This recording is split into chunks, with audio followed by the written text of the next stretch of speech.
Bizi halk eyleyen, bizi yaradan,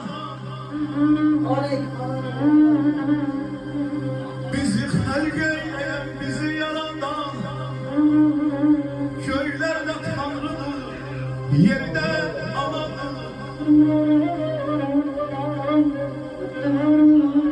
Küllü kainata müqəddəs varlıq, küllü kainata müqəddəs varlıq Allah'dır, atadır, bir de anadır, bir de anadır.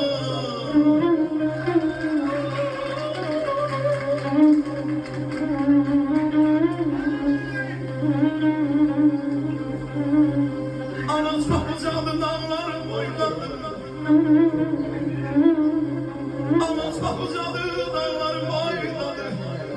Onun her kəlməsi şirin bağlıdır. Ana bayaqlıdır, analayladır. Ana bayaqlıdır, analayladır. Dastanda, nalında şeydən anadır, şeydən anadır, şeydən anadır.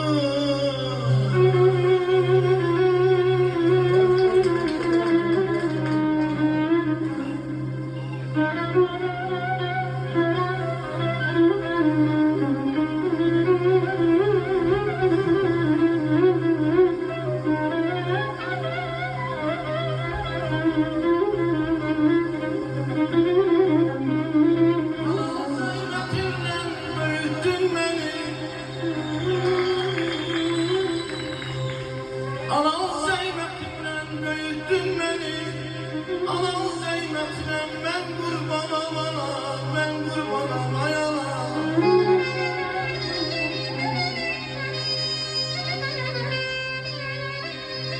Ne dostuma şehidim ne de düşmene, gidişleyce kurbanam ana, sen ben yaşadan dalım sana, küsüm sen ana, yüreğim sen ayağım.